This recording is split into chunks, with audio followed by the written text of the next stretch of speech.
Hi friends. Current के इस episode को मैं अकेले शूट कर रहा हूँ और ये मेरा पहला सोलो है करंट के लिए। यूजुअली इंटरव्यूज आप देखते हो, फर्स्ट टाइम आ रहा हूँ मैं सोलो। इसलिए मैं आ रहा हूँ क्योंकि आज एक बहुत बड़ी खबर आई है कि जो नेट एंडरसन है, जो हिंडनबर्ग के फाउंडर है, हिंडनबर्ग रिसर्च के, उन्होंने आज ऐलान किया है कि हिंडनबर्ग के ऑपरेशंस जो है अब वो बंद हो जाएंगे। हिंडनबर्ग शटडाउन हो रहा है और वो कई महीनों से सोच रहे थे कि हिंडनबर्ग के ऑपरेशंस को क्लोज करें। इस पे तमाम तरीके की टीका टिप्पणियां हो रही हैं। काफी सारे लोग जो है पर्सनल मैसेजेस भी भेज रहे हैं। कारण भी उनका जायज है कि हिंडनबर्ग की अदानी पे जो रिसर्च रिपोर्ट निकली थी उस पे मैंने बहुत सारी बातें की थी, अलग अलग प्लेटफॉर्म्स पे आके अपने व्यूज दिए थे और हिंडनबर्ग का एक तरीके से मैंने पक्ष लेते हुए अडानी पे बहुत सारे सवाल उठाए थे। दोस्तों, हिंडनबर्ग रिपोर्ट आने के बाद ही, मैं तो प्रिंट का जर्नलिस्ट हूं, लिखने का काम है। वीडियोस या टेलीविजन या इलेक्ट्रॉनिक चैनल्स पे तो मैं कभी आया ही नहीं इतने 20-22 साल के करियर में। हिंडनबर्ग जो अदानी के ऊपर में रिपोर्ट लेके आया, उसके बाद ही मुझे फर्स्ट टाइम अपॉर्चुनिटी मिली यूट्यूब पे आने की। यूट्यूब के न्यूज चैनल्स की दुनिया से मैं रूबरू हिंडनबर्ग एपिसोड के बाद ही हुआ। और अब जो मैं लोगों की टिप्पणियां सुन रहा हूं कि ये बहुत अच्छा हुआ। देखिए, हिंडनबर्ग एक रिसर्च फर्म है जो शॉर्ट सेलर्स के लिए, शॉर्ट सेलर्स को रिसर्च रिपोर्ट्स प्रोवाइड करती है। और इस तरीके की फर्म्स जो हैं ये किसी भी स्टॉक मार्केट के सिस्टम के लिए बहुत जरूरी है, क्योंकि ये एक लिक्विडिटी प्रोवाइड करती है, एक ट्रांसपेरेंसी लेके आती है सिस्टम के अंदर में। इसके ऊपर मैं बाद में बोलूंगा थोड़ा सा विस्तृत रूप में, परंतु मैं पहले अपनी कहानी सुना दूं कि 2022 जनवरी में हिंडनबर्ग रिपोर्ट लेके आया था अदानी के ऊपर में। और उसके पहले तक मैं कभी यूट्यूब द्वारा न्यूज को कंज्यूम मैंने कभी किया नहीं था।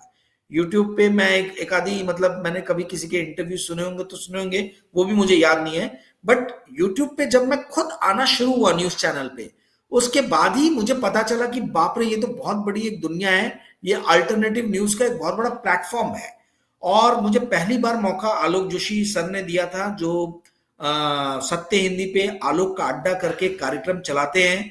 उनका फोन आया था मुझे कि मुझे कोई व्यक्ति मिल नहीं रहा है, क्या आप इस विषय पे बोल सकते हैं। आलोक जी को मैं पहले से जानता था। उनको मैं अपनी research report, sorry news report जो भी मैं लिखता था उनको भेजता था। तो उस दिन भी शायद मैंने कोई न्यूज रिपोर्ट लिखी होगी जिसे पढ़ के उन्होंने मुझे कॉल किया होगा, जहां तक मुझे याद आ रहा है। तो एनीवेज, तो मैंने यूट्यूब की दुनिया में मैं उसके बाद आना शुरू हुआ। और अब ऐसी स्थिति है कि बहुत सारे अलग अलग प्लेटफॉर्म्स पे मैं जा रहा था और अब मैं 4 PM पे आता हूँ। मेनली अपने व्यूज को प्रेजेंट मैं 4 PM पे ही रखता हूँ। तो और करंट मैंने अपना चैनल शुरू किया है। अब मैं मुझे आपको ये हिंडनबर्ग एपिसोड के ऊपर में लेके आता हूँ। देखिए, हिंडनबर्ग जो है ये बहुत जरूरी है स्टॉक मार्केट के लिए, क्योंकि स्टॉक मार्केट पूरा ऑपरेट होता है लिक्विडिटी पे। ठीक है, सिस्टम में लिक्विडिटी रहेगी तो ही मार्केट ऑपरेट होगा। अन्यथा आपको कोई शेयर सेल करने या बाय करने, सामने वाला आपको शेयर्स ना बेच रहा है ना मिल रहा है, तो लिक्विडिटी कैसे रहेगी सिस्टम में। तो सिस्टम के स्मूथ फंक्शनिंग के लिए शॉर्ट सेलर्स भी जरूरी हैं। जिस तरीके से अदानी के ऊपर में रिपोर्ट आने के बाद में शॉर्ट सेलर्स को कटघरे में खड़ा किया गया और उन पे तमाम तरीके के प्रश्न उठाए गए, है ना, और कहा गया कि ये शॉर्ट सेलिंग गलत है। यदि शॉर्ट सेलिंग गलत है तो फिर सेबी बैन क्यों नहीं कर देता है शॉर्ट सेलिंग को। तो क्योंकि इस रेगुलेटर को भी मालूम है कि ये एक सिस्टम के लिए बहुत ज्यादा जरूरी है, स्टॉक मार्केट के लिए बहुत ज्यादा जरूरी है।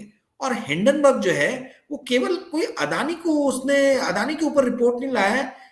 2018 में हिंडनबर्ग जो है, हिंडनबर्ग रिसर्च जो है वो बना था। 2018 से 2025 होगी, करीबन 6.5-7 साल में हिंडनबर्ग 100 से अधिक कंपनीज के ऊपर में रिसर्च रिपोर्ट लेके आया, बड़ी बड़ी कंपनीज के ऊपर में लेके आया है। आप देखिए एकायन एंटरप्राइजेस, कार्ल एकायन जो कहा जाता है कि डोनाल्ड ट्रंप के आर्थिक गुरु हैं, फाइनेंशियल गुरु जिनको माना जाता है, जिन्होंने डोनाल्ड ट्रंप को बेल आउट किया था। आप लोगों को शायद ये कहानी नहीं मालूम होगी। न्यू जर्सी करके एक स्टेट है अमेरिका में, जहां पे डोनाल्ड ट्रंप ने ताज महल नाम का कैसीनो जो है वो बनाया था, और उस कैसीनो में डोनाल्ड ट्रंप को काफी नुकसान हुआ था। तो डोनाल्ड ट्रंप के उस टाइम में बॉन्ड्स, ताजमहल के बॉन्ड्स जो हैं, ट्रंप एंटरप्राइजेस, जहां तक मुझे नाम ध्यान में आ रहा है, ट्रंप एंटरटेनमेंट एंटरप्राइजेस, इस ये कंपनी वो रन करती थी कैसीनो को, और कार्ल एकेन ने आके उसके बॉन्ड्स खरीदे, लिक्विडिटी प्रोवाइड की, पैसे दिए, जिसके कारण ऑपरेशंस चलते रहे ताजमहल के। और उस दिन के बाद से मतलब जो है डोनाल्ड ट्रंप कार्ल एकेन को काफी रेस्पेक्ट करते हैं। और जब 2016 में राष्ट्रपति बने थे डोनाल्ड ट्रंप, तो उन्होंने कॉमर्स सेक्रेटरी की पोजीशन जो है वो ऑफर भी की थी कार्ल एकेन को, जो एक हेज फंड चलाते हैं, एकेन एंटरप्राइजेस करके, काफी बड़ा उनका हेज फंड है। तो उन्होंने मना कर दिया था, बोला नहीं मैं कॉमर्स सेक्रेटरी नहीं बनना चाहता हूं, वो स्पेशल एडवाइजर बोल के उन्होंने बोला मैं बाहर से आपको एडवाइस करता रहूंगा। और जहां तक मुझे याद आ रहा है, एक दूसरे बिलियनियर है विल्बर रॉस, वो उन्होंने सेक्रेटरी की पोजीशन ले ली थी, कॉमर्स सेक्रेटरी की पोजीशन ले ली थी डोनाल्ड ट्रंप इसमें रेजिम में। बहरहाल वापस से हिंडनबर्ग पे आते हैं। तो हिंडनबर्ग ने 2023 में कार्ल एकेन के ऊपर में काफी बड़ी रिसर्च रिपोर्ट निकाली थी, और उसके बाद में उस रिसर्च रिपोर्ट निकलने के बाद में $3 बिलियन का नुकसान भी हुआ था कार्ल एकेन को। उनको पर्सनल नुकसान हुआ था, उनकी कंपनी को तो और नुकसान हुआ होगा। तो उस टाइम में कार्ल एकेन ने माना था कि हाँ उनसे गलती हुई है।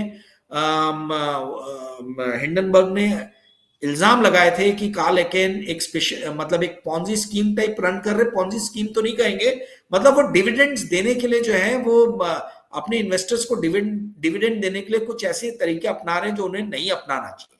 इसी तरीके से हिंडनबर्ग ने 2020 में निकोला मोटर्स के ऊपर में रिसर्च रिपोर्ट निकाली थी, और निकोला मोटर्स कंप्लीटली मतलब आप समझिए फ्रॉड कंपनी थी।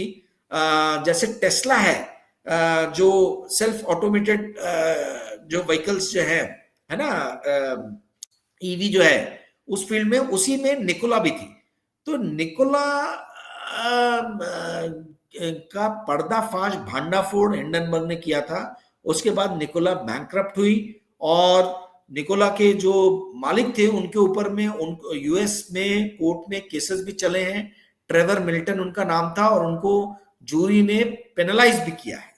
इसी तरीके से कार्ल एकेन बता दिया मैंने, निकोला बताया, ब्लॉक करके कंपनी है जो टेस्ला के जो फाउंडर थे जैक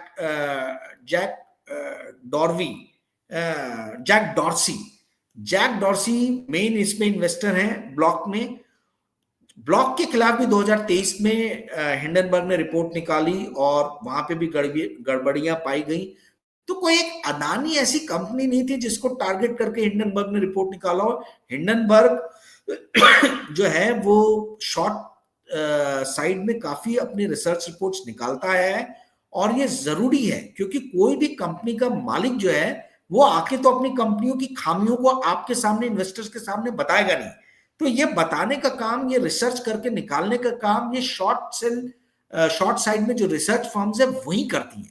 तो ये एक तरीके से सिस्टम में ट्रांसपेरेंसी, कंपनीज के अंदर में ऑनेस्टी, कंपनीज के ऊपर में चेक एंड बैलेंस, इसका एक सिस्टम क्रिएट करती है। तो इस दुनिया को हिंडनबर्ग जैसी बहुत सारी कंपनीज की जरूरत है, हजारों हिंडनबर्ग चाहिए, इंडिया को चाहिए, मतलब हजार तो नहीं, करीबन 10, 12, 20 तो ऐसे हिंडनबर्ग टाइप होने चाहिए शॉर्ट साइड को जो रिसर्च प्रोवाइड करे इस तरीके की कंपनी। क्योंकि शॉर्टिंग करना, शॉर्ट करना, स्टॉक्स को बेचना कोई एक गुनाह नहीं है। यदि गुनाह रहता तो सेबी इसको बहुत पहले बैन कर चुकी रहती। तो हमेशा खरीदते जाओ, स्टॉक्स को ऊपर लेते जाओ, ये तो कोई तरीका नहीं है ना। ये आपको एक फेयर प्राइस मैकेनिज्म पे स्टॉक्स को लाना पड़ता है। तो फेयर प्राइस पे तभी आएगा जब इन्वेस्टर्स को पूरी एक ट्रांसपेरेंट एक स्थिति, एक सीन जो है, एक वाइट पिक्चर जो है वो मिले। और कंपनीज कभी भी अपनी एनुअल रिपोर्ट, बैलेंस शीट में आपको सारी चीजें नहीं बता देती। जैसा कि मैं आपको एक एग्जांपल देता हूं, जैसे अभी रुपी डीवैल्यू हो रहा है, रुपी गिर रहा है, डेप्रिशिएट हो रहा है, तो आपको कहीं पे भी ऐसा नहीं दिखेगा कि कौन सी कंपनी ने कितने रुपए पे डॉलर, मतलब 80 रुपए डॉलर पे हेज किया है, कि 82 रुपए डॉलर पे हेज किया है, कि 85 रुपए डॉलर पे हेज किया है। उनकी जो एक्सटर्नल कमर्शियल बोरिंग है, ईसीबी जो है, जो विदेशों से पैसे उसने उठाए हैं, उसमें कितना पोर्शन हेज है, कितना अनहेज है, ये सब जानकारी आपको कुछ भी मिलेगी नहीं। सेबी की कोई ऐसे गाइडलाइंस नहीं है कि आपको ये जानकारी देनी ही देनी है। तो इस कारण से बहुत सारे लोगों को पता नहीं चल पाता है कि भाई क्या है, स्थिति क्या है, ये कंपनी के अंदर में मतलब कितने लोन्स इसके हेज हैं, कितने अनहेज हैं। तो इस तरीके की जानकारियां जो है, इस तरीके के शॉर्ट साइड पे जो रिसर्च करने वाली हिंडनबर्ग टाइप की कंपनीज हैं वो निकालती हैं। तो कहने का अर्थ ये है कि सिस्टम में ट्रांसपेरेंसी के लिए जो है वो हिंडनबर्ग जैसी रिसर्च फर्म्स होना बहुत जरूरी है, मेरा मानना है। और जो भी लोग ये मैसेजेस भेज रहे हैं कि भाई बुरे का अंत बुरा होता है, और देखिए ये जो है इनका पूरा व्यापार बंद हो गया। देखिए ये नेट एंडरसन ने तो जो भी करना था उन्होंने अचीव कर लिया लाइफ में, और वही उन्होंने ब्लॉग में लिखा भी। सिस्टम के अंदर में ट्रांसपेरेंसी, ऑनेस्टी बनाना कोई नेट एंडरसन या हिंडनबर्ग का अकेले का काम नहीं है, यह हम सब का काम है। और यही हम लोग जर्नलिस्ट लोग हमारी जितनी भी क्षमता है उसके माध्यम से करने का प्रयास करते हैं। यूट्यूब पे बहुत सारे चैनल्स और बहुत सारे पत्रकार हैं जिन्होंने अपने प्लेटफॉर्म पे मुझे इनवाइट किया। मैं आज उन सभी को धन्यवाद देना चाहता हूं। आलोक जोशी जी, सत्य हिंदी, नीलू व्यास जी, मुकेश कुमार जी जो सत्य हिंदी के साथ में है, आनंद वर्धन जी जो पब्लिक इंडिया चलाते हैं, उन्होंने भी मेरा इंटरव्यू लिया। गिरिजेश वशिष्ठ जी जो मेरे बहुत अच्छे मित्र भी हैं, नॉकिंग न्यूज चलाते हैं, उनको भी मैं धन्यवाद देना चाहूंगा। न्यूज टाइम के दिनेश वोरा जी हैं, उन्होंने भी मेरा इंटरव्यू लिया था, वो भी बहुत अच्छे मित्र हैं, मैं उनको भी धन्यवाद देना चाहूंगा।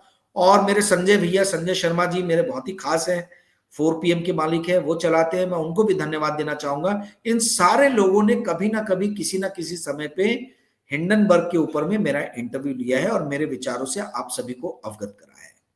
उम्मीद करूंगा मेरा ये पहला सोलो प्रोग्राम करंट के लिए आपको पसंद आएगा। यदि पसंद आएगा तो इस वीडियो को लाइक करें, इसको शेयर करें, और इस चैनल को, करंट को आप लोग सब्सक्राइब करें। मेरी आप सभी से यही गुजारिश है। धन्यवाद।